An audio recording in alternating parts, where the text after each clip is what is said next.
হর হর মহাদেব। সবাই কেমন আছো? আশা করি ভালো আছো। আমিও ভালো আছি। আজকে হলো শ্রাবণ মাসের প্রথম সোমবার, জানো। পড়াতে গেছিলাম, দেন এসেই দেখতে পাচ্ছ কতটা বৃষ্টি পড়ছিল সেদিনকে প্রথম সোমবারে।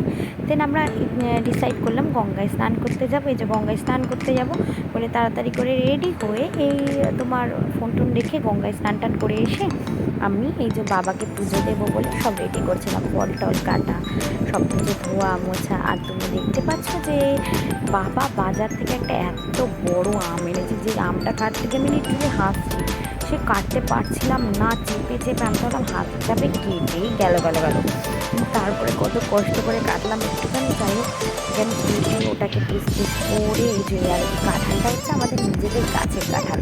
তারপরে এই ঠাকুরটা দেখতে পাচ্ছ, এই ঠাকুরটা হচ্ছে আমাদের নিজেদের বাড়িতে প্রতিষ্ঠিত শিব ঠাকুর। তো এনাকে আমি খুব মানি, যখন মনে হয় কথা শুনে না মাথার মধ্যে ডুম ডুম করে ঘুষি মারি। তো যাই হোক আজকে বাবার বার্থডে বলে কথা, মারতে তো আর পারবো না।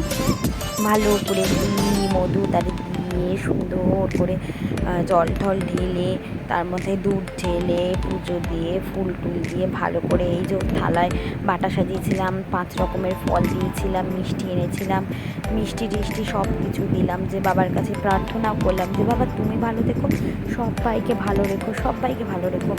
তারপরে হচ্ছে আমার নিজেরও কিছু কিছু জিনিস থাকে যেগুলো খুব ভালো লাগে, যেগুলো আমি সবসময়ের জন্য বাবাকে বলি। সেটা হয়তো সঙ্গে সঙ্গে হয় না, একটুখানি লেট হয়, কিন্তু বাবা কিন্তু কোনোদিনও আমাকে খালি হাতে ফেরায় না। সব সময়ের জন্য সব কিছুভাবে আমি বাবাকেই মানি, বাবাকেই ডাকি, আর ঠিক পূরণ করে দেয়। আমি অশ্বগন্ধা মাখাচ্ছিলাম বাবাকে, সুন্দর করে সাজিয়ে গুজিয়ে করাচ্ছিলাম। আর আমরা একটা বাচ্চাদের মতনই দেখি ওনাকে, একদম যাই হয় বলি বুড়োটাকে না বর্ষাকালে ছাতা দিই, শীতকালে চাদর দিই গায়ে। তাও এই বুড়োটা না মাঝে মাঝে খুব বদমাইশি করে, খুব বদমাইশি। সে মন থেকে একটুখানি পুজো করে ভক্তি টক্তি দেখিয়ে সুন্দর করে এই যে বাটা সুতে সাজিয়ে সুন্দর করে ঠাকুরকে পরিবেশন করছিলাম যে তুমি খাও। কিছুতেই খেতে চাইছে না, জানো না, কিছুতেই খেতে চাইছে না, হয়তো বলছে আমাদের সাথে খাবে।